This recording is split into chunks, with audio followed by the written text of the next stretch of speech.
Welcome to Journeys into Enlightenment with Janet. Join Janet and her friends as they gather at the intersection of consciousness and self-experience, what being consciousness in human form is all about. Access heart-centered awareness with them and feel the difference in the moment that will last a lifetime.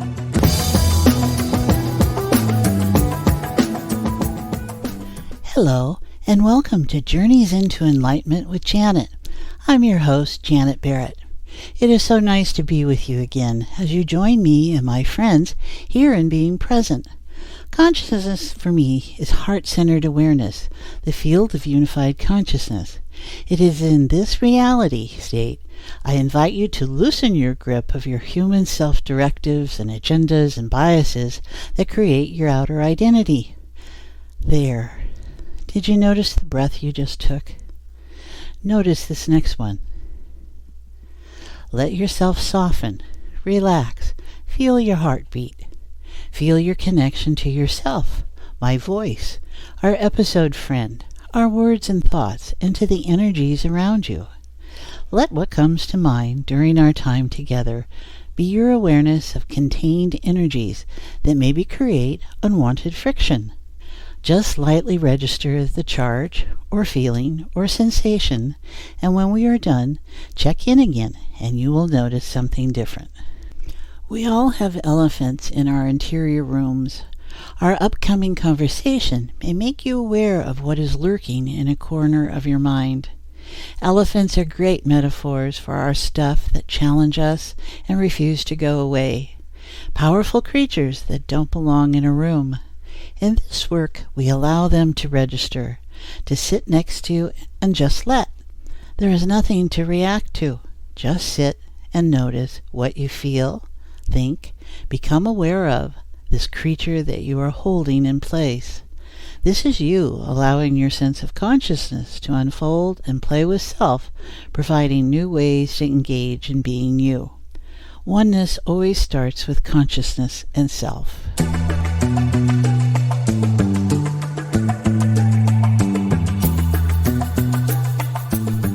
Today, our episode 14 is Consciousness and Pledging Love and Kindness with Sheryl Hirsch-Kramer. Over the course of our lifetimes, much will happen. How we react, how we choose to respond, is up to us. What happens when we choose to let love be our only response to our concerns and issues? How do we respond with love as we deal with death, cancer, loss, tragedy, and not with hatred or complacency or fear? Sheryl Hirsch-Kramer, the instigator of the Love and Kindness Initiative, joins me in our shared awareness of what is possible. Within our sense of wholeness, there is only choice.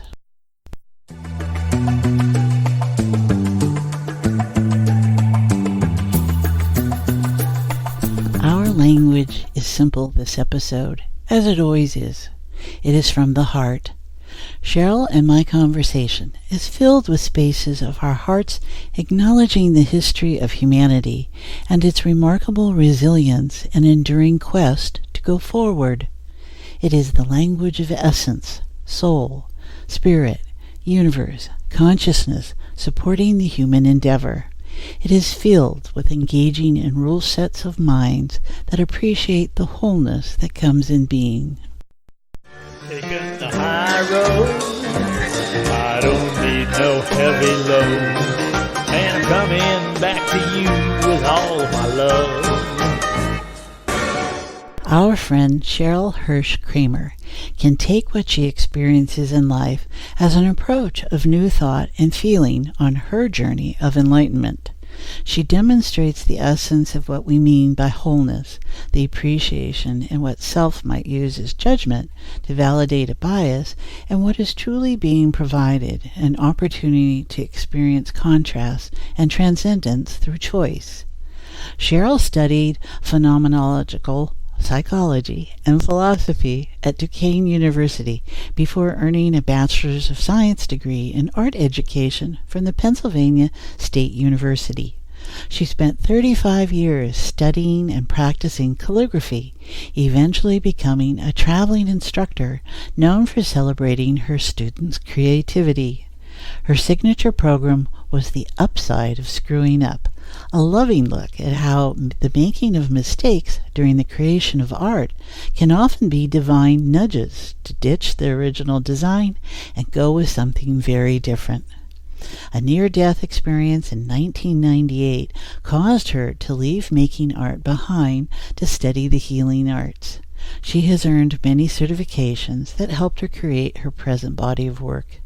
When her mother fell and experienced a dramatic brain injury that radically changed her personality and gradually led to her developing the dementia that ended her life 4 years later, Sheryl's first reaction was, "And now it's time for me to learn about love." She was a contributing writer for the Alzheimer Reading Room website under the brand Keeping the Love Alive. Sheryl feels that her mother's knowing that she was loved played a critical role in her unusually high functioning during her final years. She describes herself as a love of life catalyst, sharing with clients the 4-point energetic support program she was intuitively given when her senior dog Layla was diagnosed with terminal spreading splenic cancer. Without surgery, chemo, or radiation, and with the energetic support program and a holistic nutritional support program given by her veterinarian, Lila's tumor was gone in a month and never returned. She lived a mostly healthy and very happy life for 2 more years, dying at age 16 of conditions associated with old age. Sheryl credits her own living with the after effects of experiencing a life-changing stroke in 2012 as a key reason why she was able to question whether the veterinarian's diagnosis of terminal cancer really meant Layla had to die. When her cousin was killed in the October 2018 Pittsburgh synagogue shooting, she asked herself a question that led to her instigating the Love and Kindness initiative. The question? If love and kindness could save my dog's life after a diagnosis of terminal cancer, what good might happen in the world if I went around celebrating people for being loving and kind? You can find out more at transformingthroughlove.com. Sheryl's first book, 9 Roses for Chelsea, A Spiritual Journey, was published in 2005. She is currently editing her second book, Love Layla. She was the host for Glow with the Flow Radio on Blog Talk Radio and Voice America Radio, Catalytic Radio on BBS Radio, and several teleseminar series. She now produces what she calls brief, heartfelt, and ultra-low-tech videos for her YouTube channel, Transforming Through Love, Love, and Kindness. Yes, you heard that correct. Transforming Through Love, Love, and Kindness. Well, thanks for joining me today, Sheryl. How are you doing? I'm doing great. How are you today? Thank you for having me. It's our pleasure. I've been looking forward to this, as I look forward to all the episodes, in being able to talk with people like you who are doing things in the world, but their doing is coming from their being. It's coming as the inspired place. The outside events motivate us, but we take that in and then we feel inspired to action. And you, when your copy came to me and said, instigator of the Love and Kindness Initiative, I was like, okay, this woman's really inspired. Yeah, CEO just didn't cut it. You know what I'm saying? So instigator. Good for you. So let's reference our audience again, listeners, and just see where we're at right in this moment as we have now the warmth of Sheryl Hirsch-Kramer with us. And just relax. Notice the breath. Notice the heartbeat. They happen in the same time and space, which is really kind of interesting. And everything in between. There we go. Because we're going to be talking about we don't know where we'll go in our conversation. So much of any of us is below the surface and often in hidden spaces and agendas and things. And when we talk about powerful states of awareness that love and hate and fear and tragedy and suffering and twinkling toes all represent, you can expect that there'll be information that shows up. So we take this time to just be present, breathe, feel your heart beat. Notice that the emotional terrain is present and just put it over there.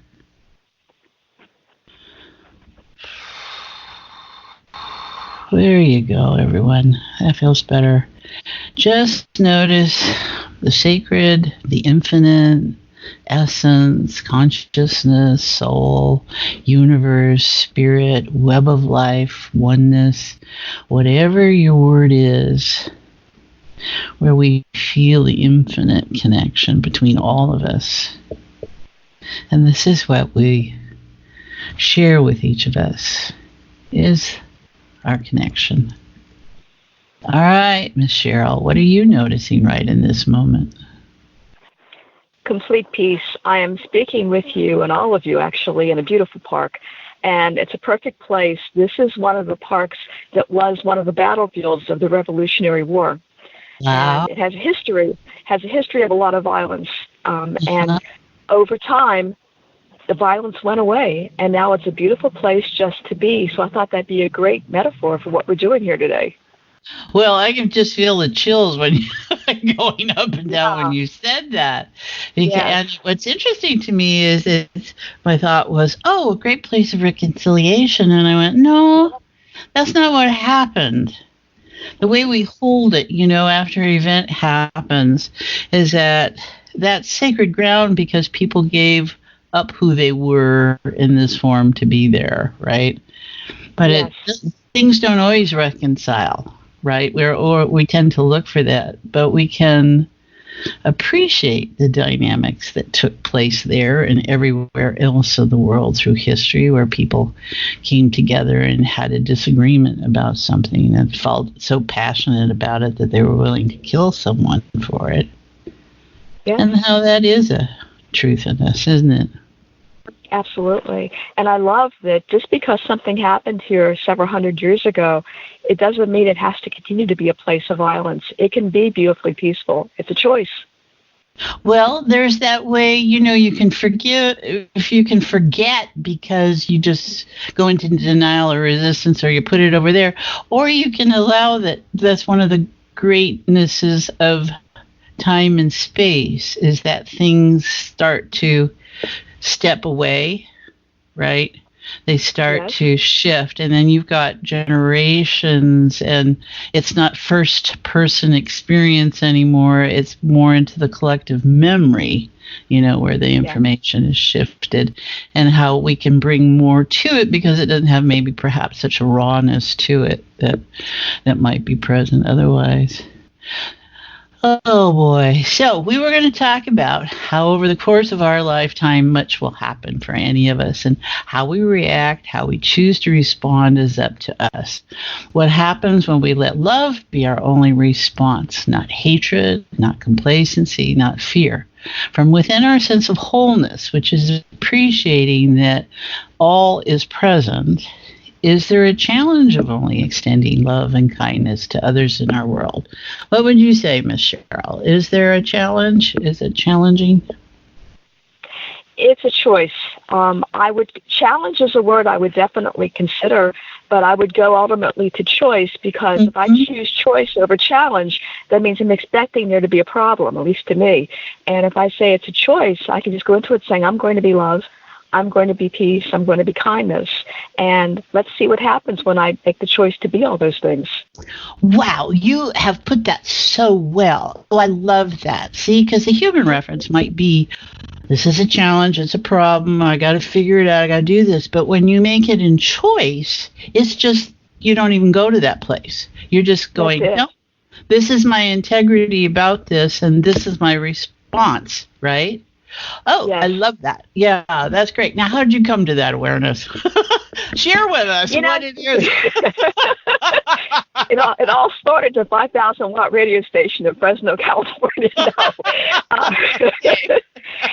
I'm old enough that I've been through a heck of a lot of stuff in my lifetime, and I've become an expert at everything that doesn't work. So if you hang around long enough, you become really good at seeing, okay, this didn't work, this didn't work. Let's try this. And I've learned as you go through things, it's like Edison saying, I didn't fail at creating the light bulb 10,000 times.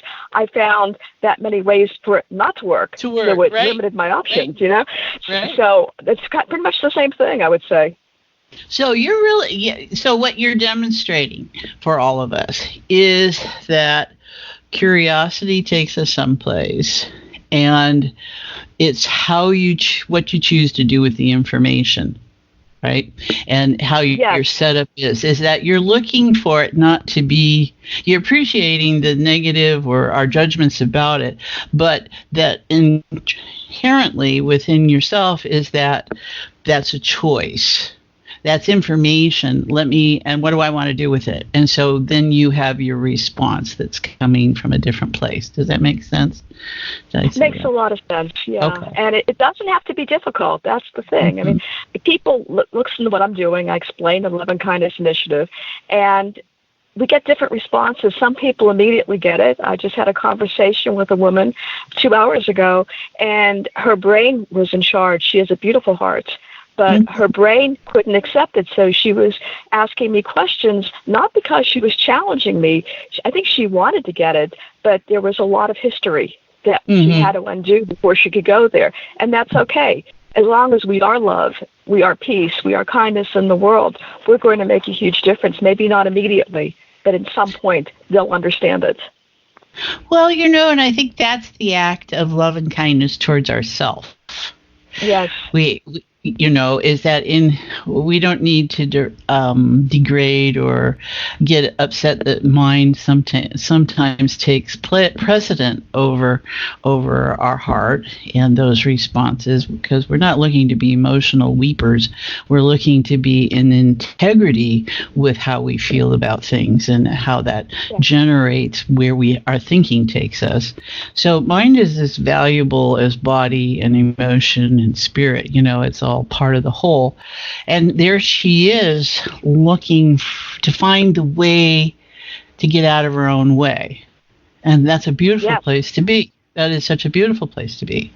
And that doesn't mean it's not easy or might not look pretty for a while. But, we just all hang in there and go, we've been in this bath ourselves. We know the adventure you might be involved in. That's one of the great things about life. We're all at different spaces, different places, and we can always change. And I love that. Anybody I speak to, I'm giving them an opportunity to look at things differently. And they're giving me an opportunity to examine my ideas and see, well, what do I really believe? How would I answer this question in the moment? I love the give and take. Exactly. Right? Because if the world is, it always, how, if you take it out of a egocentric place or an egotistical place, and you just reference that ego is a sense of self, and that is how we've organized that we think we're this till we think we're this over here, and that we're different over there, and you realize that how you've set yourself up is able to flux and it's able to shift, and often it happens when we don't notice it, right? And you just look at how stuff shows up in your life and what your worldview is starting to reflect back to you and how you want to approach it. It's a powerful place to be. Oh, yes. So what do we notice right in this moment? What are you noticing, Sheryl? I'm really feeling a heart expansion. It's a wonderful feeling to feel understood. I know you understand what I'm doing here. Mm-hmm. I feel appreciated and included and part of your community. And I hope you feel like you're part of my community. And to me, it's all about community these days. So thank you for allowing me this way of communicating with you, but connecting with you and connecting with everybody who's listening to this right now. I feel so grateful. Oh, thank you, sweetie. You're bringing so much depth to this. So, everyone, just be paying attention. There's nothing to think or do or feel or be anything other than being. And when we allow that space to appreciate and hear each other's stories from a willingness to hear their story, not as a confirmation of what we think we know, but as an opportunity to look again, we're in a much better place about that. There we go. That's got some shift in it. Because we celebrate that everybody has a different approach, right, Sheryl? You bet. And I love that you used the word opportunity, because that's what it is. Every moment in life is a new opportunity for us. Yeah. So what opportunities show up when you respond with love and kindness, do you think? What happens? Oh, so much. It's so hard to even put it into one or two sentences as a soundbite. But when we come to people with love and kindness, I think it's contagious. And if we're soft with them, if we listen to them, if we're humble with them, if we truly connect our hearts with theirs, if we acknowledge the importance of there being love and light and kindness in the world, they need this. And I've seen over and over and over the last few months since I've been doing the Love and Kindness Initiative, so much the people need to feel they're a part of something bigger than themselves.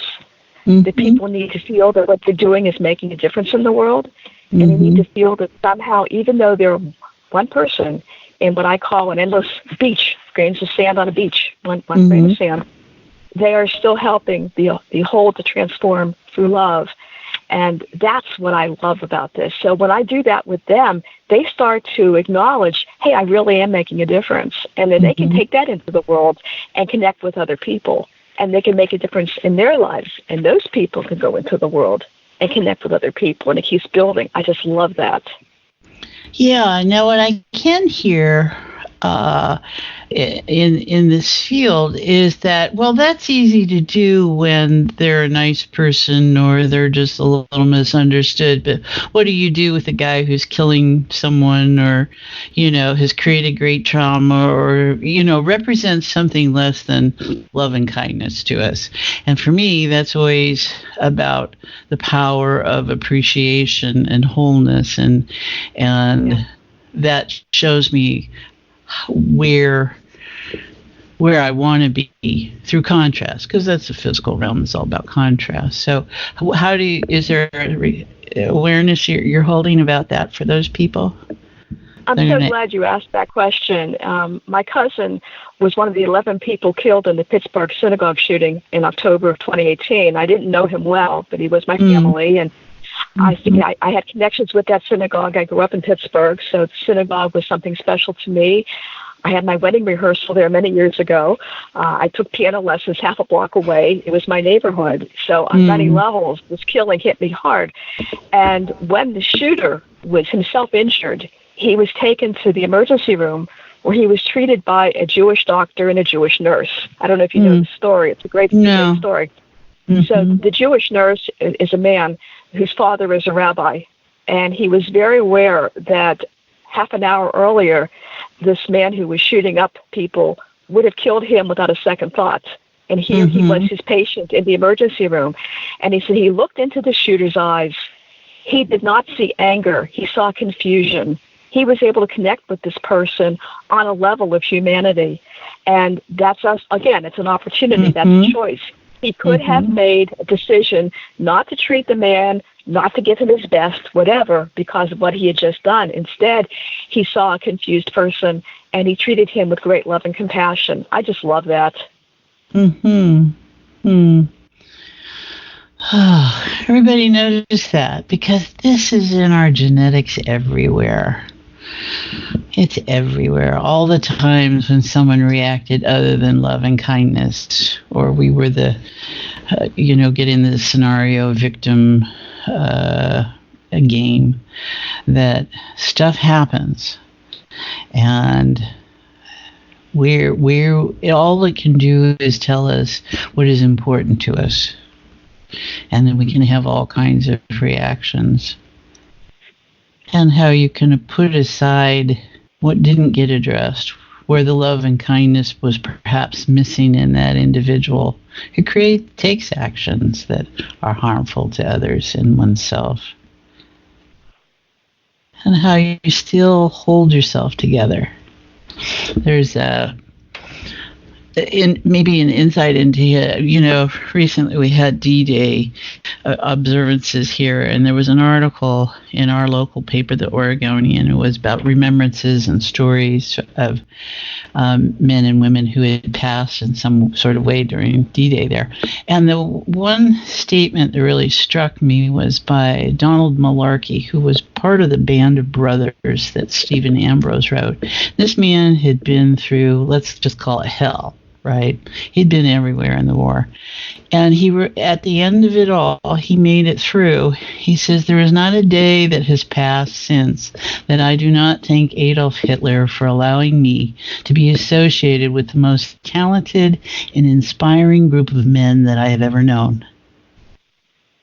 And I was in tears. I was in absolute tears, because this is transcendence. We all have a choice. One of the quotes that I live with every day is by the Dalai Lama. And whenever you're in a situation with someone who sees themselves as your enemy, who doesn't treat you with love and respect, I find when I live this quote as much as possible, it opens up a feeling of power where before I felt powerless. And here's the quote: "Treat your enemies as precious jewels, as they are deepening your patience, tolerance, and compassion on the road to your enlightenment." There you go. Right? That's exactly what we're talking about here. Okay, now you be sure and give me that quote after so we can put that down.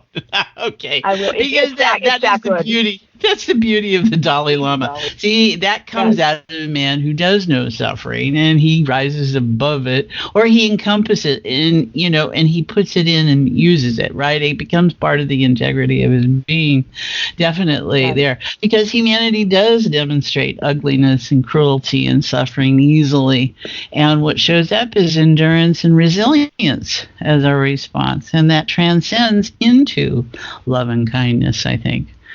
Stuff happens. What do you want to do with it? What's your choice? That's it. Yeah. And what kind of a person do you want to be is the big question. You can be reactive. You can be violent back. And with violence, what does that solve? We can choose to be advocates for love and kindness. And I feel that making that choice opens up so many doorways to possibilities, to miracles, to healings. That's where I'm going. Right. So just by the way, my father was in D-Day. My father was in one of the first regiments that landed at Normandy Beach. My father went through a year of surgeries. He had 13 plus surgeries because he lost half a lung. He went through hell. And I'm glad you mentioned D-Day, because it gives me a chance to say my father was a very peaceful man. Even though he went through horrible, horrible things in the course of his life, he was awarded a Bronze Star. He was awarded a Purple Heart. When he passed away, we got a letter from the president saying, "Thank you for your service." And my father chose to live the rest of his life in peace. Mm-hmm. And so many men of those did, and women did. That's when they are able to put it all in a perspective of making a choice. That's making a choice, definitely. Yes. So now what do we notice in this space? So if it's not hatred, it's not complacency, and it's not fear.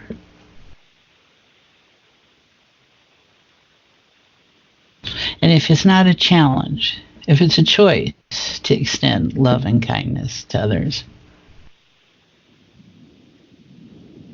well, that's got a lot of shift about it. So we're calling on different parts of our collective consciousness, right? The collective memory. Because war and death and peace and love is all in all of us. What do you notice, Sheryl? to me, it feels like we're peeling away everything that gets in the way of our being pure love. Oh, that's nice. Yeah, something's shifting for us. Yes. And I think the power is in just acknowledging the elephants in the room, right? You can't hide this stuff. Because it just gets pervasive and subversive. And in acknowledging things that have happened to us and a little free of the emotional wrenching that takes place, and adding the perspective in essence is consciousness and whatever our words might be, that we appreciate and we hold sacred to the individual that's going through their process. Because Adolf Hitler was as much, without him, this wouldn't have happened, right? So he has a value in the whole, as the collective, as any of us does. And that's the power of the individual. One single thing, one single that can affect such a huge force around it to affect the rest of us. Because that taps into these countries of belief. You know, countries hold beliefs in their morphic field energies, and we can get caught up. That's why we have to go back to our authentic, our truth, and not somebody's dogma. Sounds nice, but we have to check at that.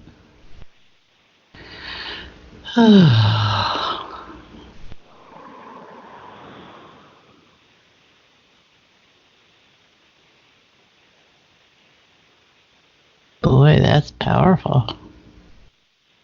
You know, and with Hitler, we all have a choice to look at him as an evil person, or as an opportunity for all of us to transcend.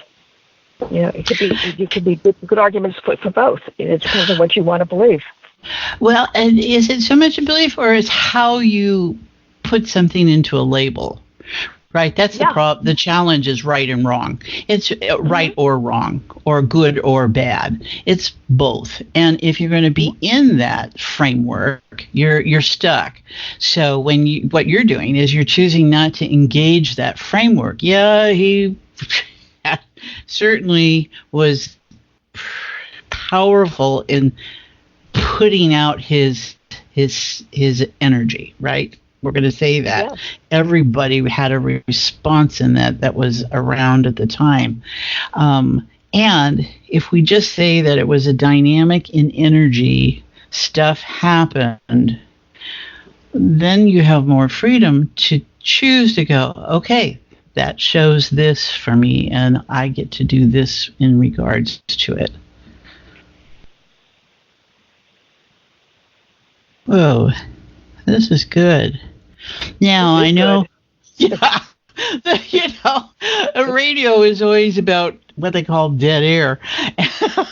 And the one joy of this podcast is you go, no, there is nothing as dead air. This has got so much dynamic in it that what we're doing is being respectful of it and going, okay, let's all feel this. And what's challenging and funny to us, for those of you that are just listening in, is that I'm in Portland, Oregon. Cheryl's in New Jersey someplace, and our engineer who's bridging the two of us is in Kansas. And so it's kind of like this extension through time and space. And we can just feel this. And this is so much about quantum and consciousness technologies and morphic fields that Rupert Sheldrake talks about, and collective memories and entanglements, and how energy can be experienced in many places at the same time.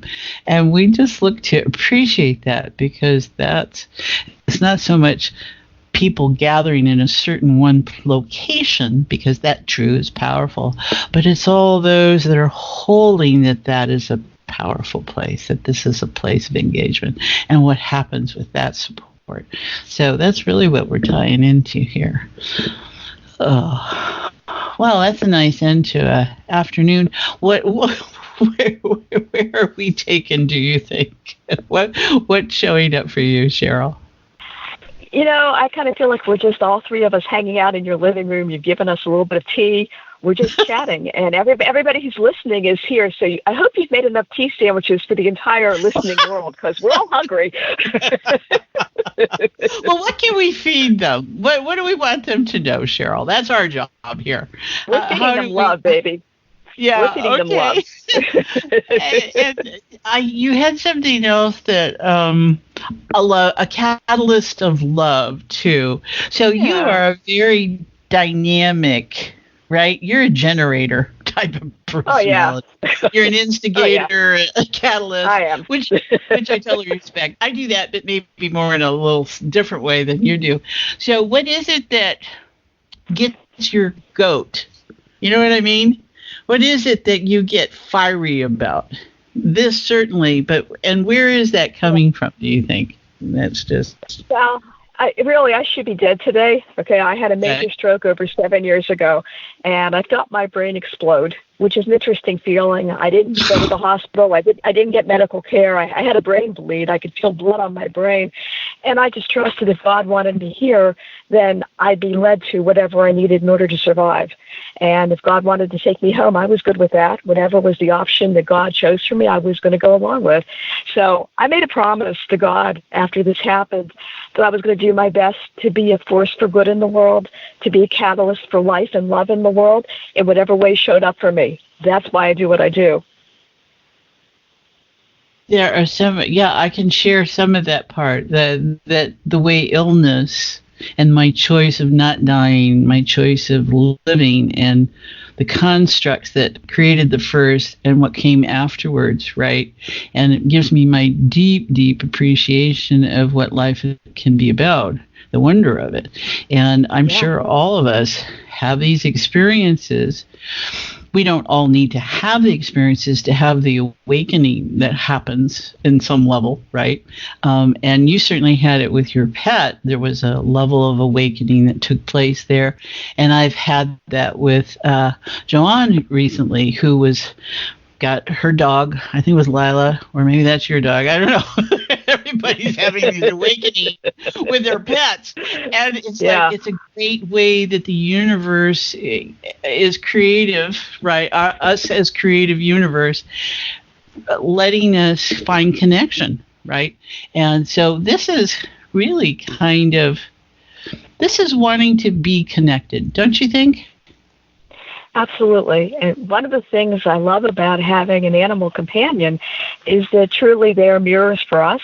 So if something's going on with them, many times it's going to reflect something we haven't healed within ourselves. Right. If we do our own self-healing work, if we look at what in us has gotten so out of hand that our animal is doing this and this and this, when we heal ourselves in whatever way we choose to do that, many times the animal will heal as well. It happened to my dog. My dog was diagnosed with terminal cancer a year after I had my stroke. His vet gave her 6 weeks to live. She had cancer of the spleen that had spread to at least one kidney in the liver. I have the x-ray at home. It's terrifying. And because I had a stroke the year before, I asked myself a question that I probably wouldn't have asked without the stroke, which is, well, what if terminal doesn't really mean she has to die? Because I understood words differently than ever before. And I said, well, there's no guarantee that she has to die. It's not like she's got a document from God saying, okay, this is the day she's going. She's estimating that she'll be gone in 6 weeks. So let me see what happens. If I'm correct that I had the stroke because I felt unloved and unsupported after going through many difficult years, caregiving for my mom, going through a lot of deaths and losses and shocks at one time. So if I'm correct that that's what contributed to the stroke, what if I gave her all the love and support I didn't get? So I'll feel loved and supported while I'm caring for her, and she has a chance to heal, whatever healing meant. I didn't know if she was going to live. It's not about her living. It was about what might happen.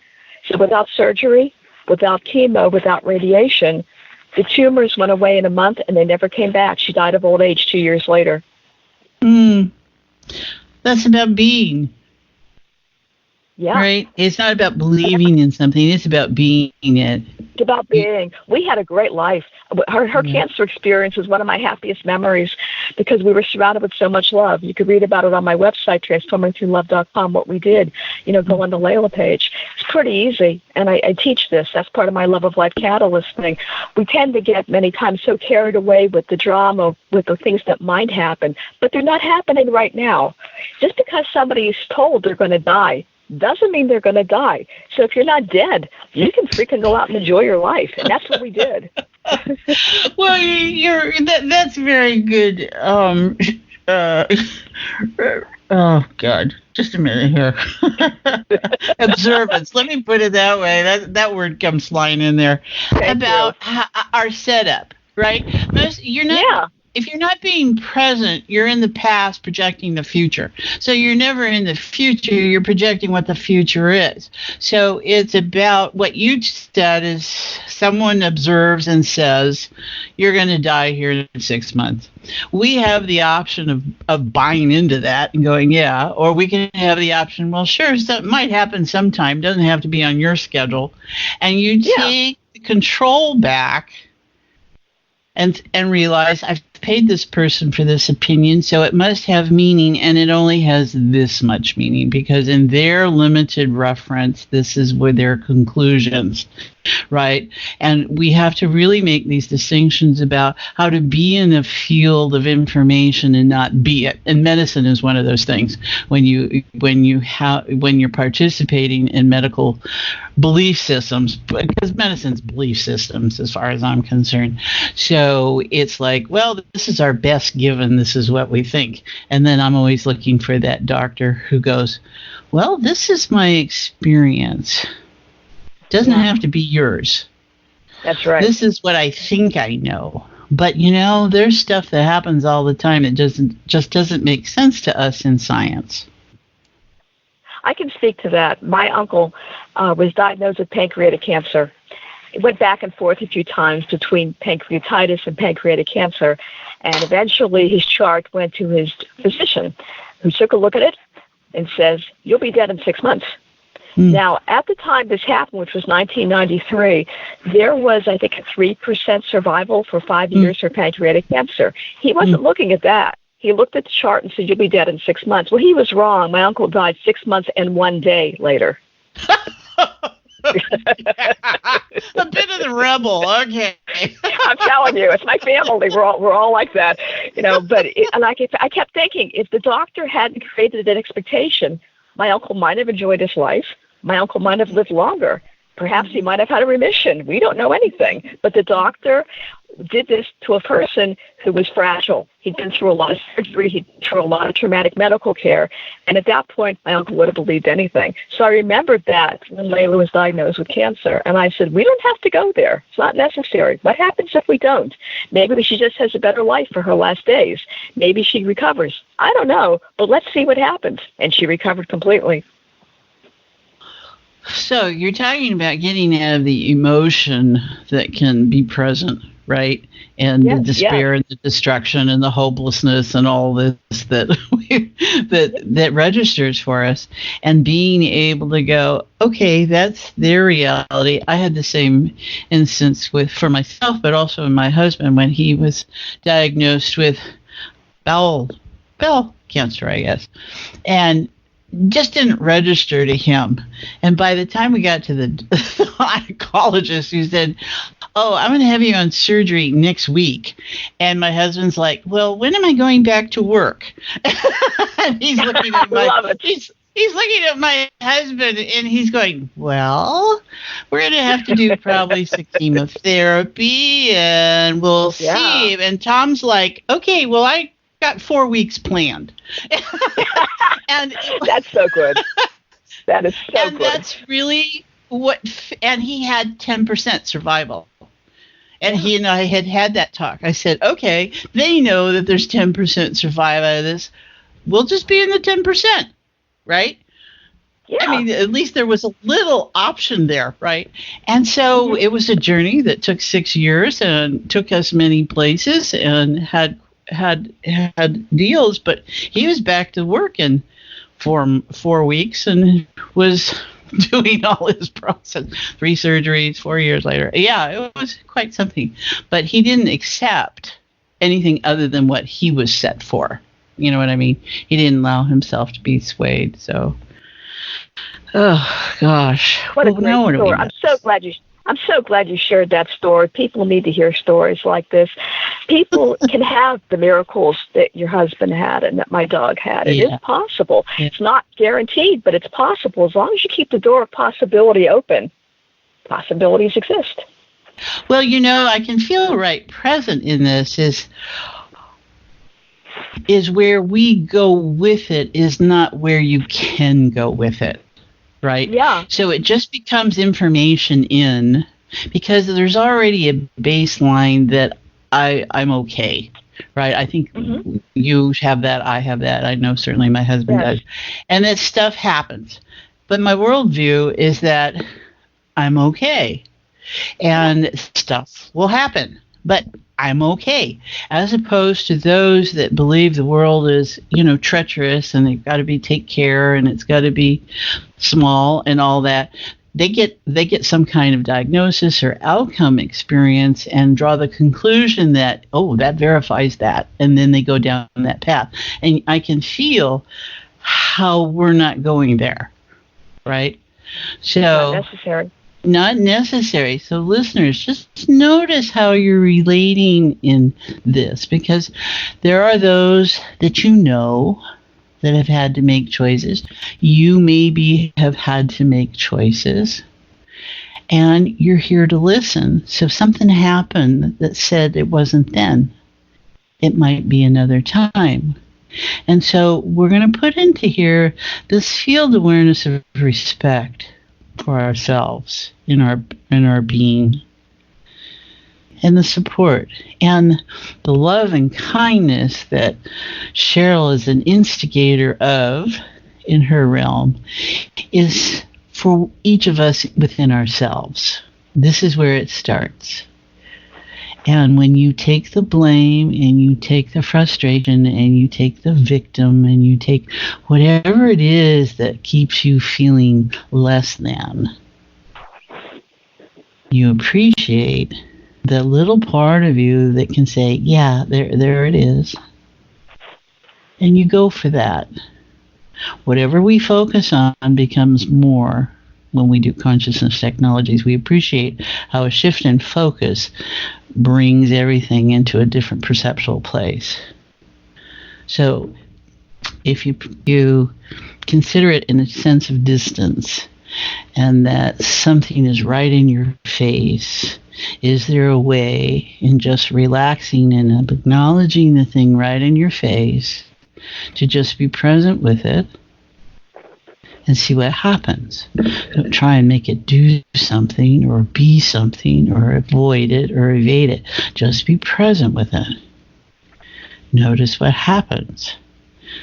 And anything can happen. It can move off. It can dissipate. You can embrace it and find yourself in it and then through it.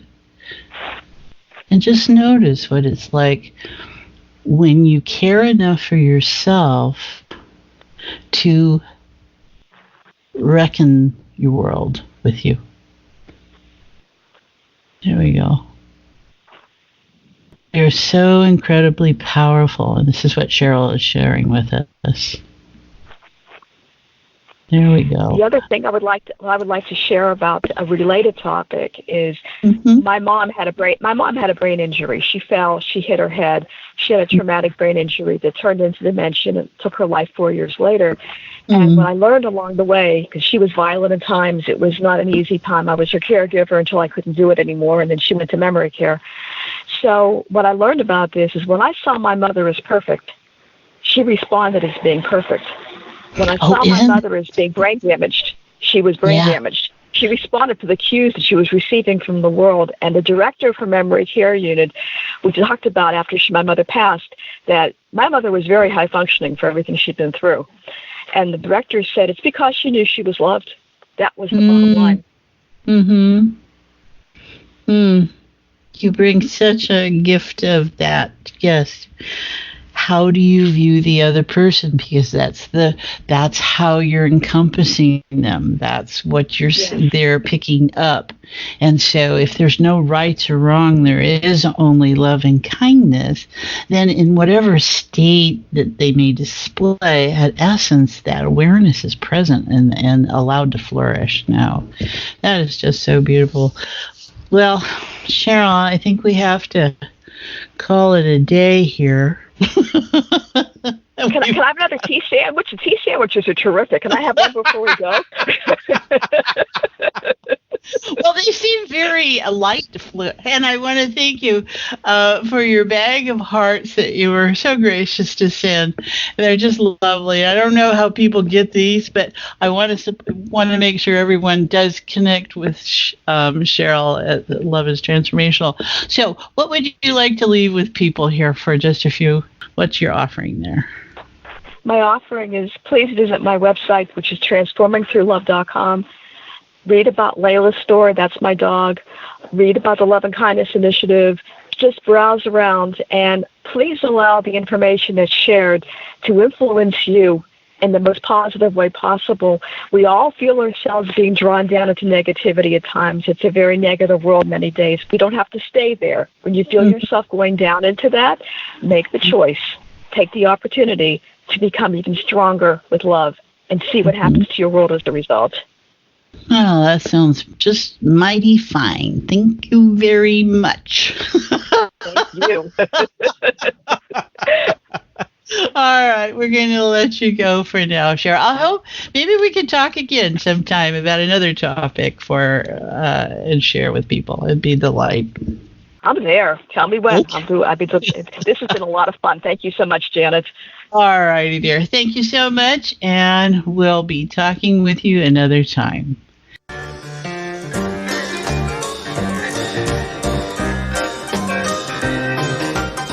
For more about our topic today, we suggest any book by the Dalai Lama.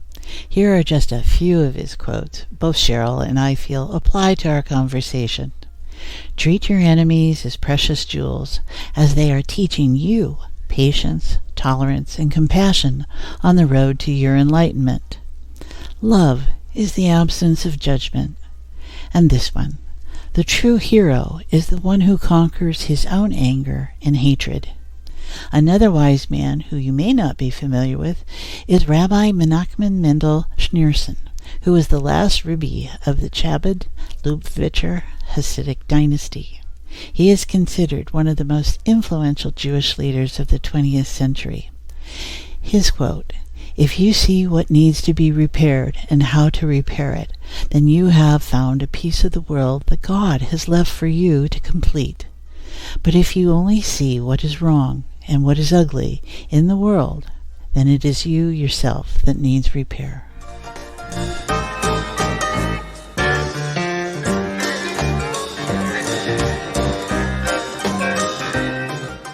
Sheryl shares with us bits of wisdom that have meaning for her and for all of us. As you can feel in her field of reference, she demonstrates them all. When we perceive people as being perfect, they will respond as being perfect. This thought has many sources, including Sheryl's experiences with caregiving for her mother after her own brain injury. Your life mission may be helping someone you only meet for a few minutes. You may never know your life mission. Lee Carroll. You can accomplish by kindness what you cannot by force. Publius Cyrus. And I don't believe in reality. It doesn't work for me. Sheryl Hirsch-Kramer. Run towards love. Chelsea.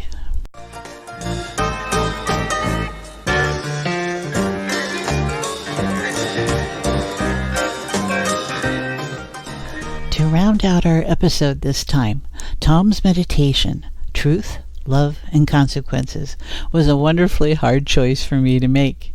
It vied with a couple of others. So nice to have choice.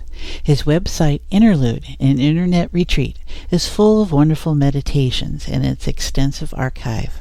Enjoy. A meditation on truth, love, and consequences. Fear, anger, hatred, vengeance all lead to suffering, that leads to more suffering, that leads to yet more suffering in an endless cycle. A few humans have understood this through the ages. Buddha, Jesus, Gandhi, and King sought a different way to live, a different way to achieve social justice. The cost of living by their ideals is great, but by doing so we may lose delusion, confusion, and illusion. In place of humiliation, we might find the power of true humility. In place of futility, we might find resolution. In place of vengeance, we may find our true humanity. In our dedication to truth and love, we may find our soul. Consider these questions.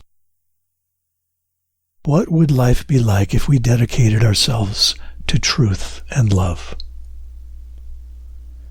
If we truly loved without limits, would we be able to intentionally harm others? If we were dedicated to truth, would we not act responsibly? If we acted fully responsibly, would we not be able to change the world? If we showed kindness to others consistently, persistently, would others want to hurt us? If we gave up our delusions of self-righteousness and understood the truth about ourselves, both good and the bad, would we not be humbled? If we were willing even to give up our lives for truth, could we be ruled by fear? If we were not fearful, would we let anger lead us away from love? If we were dedicated to the truth, would we not make every effort to understand the hearts of those that oppose us? If we understood those that would do us harm, would we be in a better position to deal with their behavior? If we showed them only love, would they ultimately be disarmed? What would our lives be like if we consciously chose to do as little damage to other living beings as possible?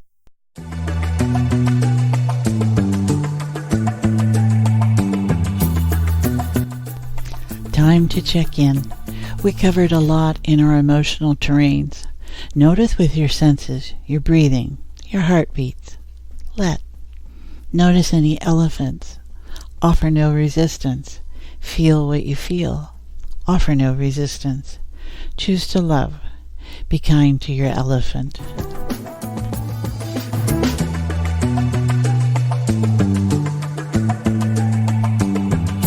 Sheryl hopes you will join her in looking for people who are kind and loving, people you know well and people who are new to you, and thanking them for helping our world transform through love.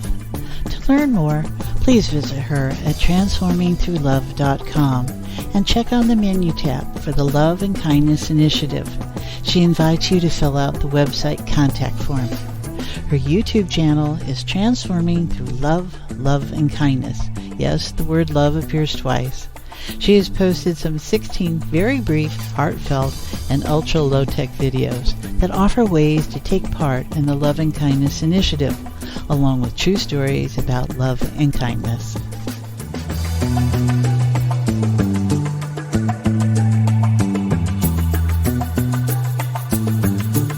Thank you for joining me here at Journeys to Enlightenment with Janet.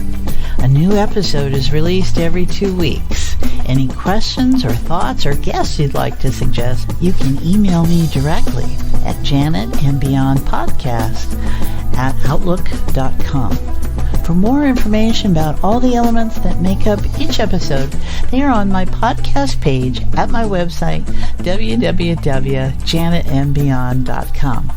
While there, you will also find information about my other podcast show, Conscious Conversations with Joan and Janet, and all about my work with clients. You can sign up to receive my regular weekly blog, Life in the Beyond, Journeys into Enlightenment.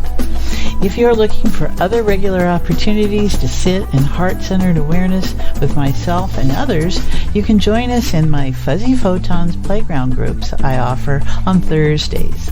Live interactive space via Zoom video conferencing. You can follow each episode of this podcast series on my YouTube channel, Journeys into Enlightenment with Janet Barrett. Till the next time, notice what feels different right in this moment. It is real, and it can last a lifetime.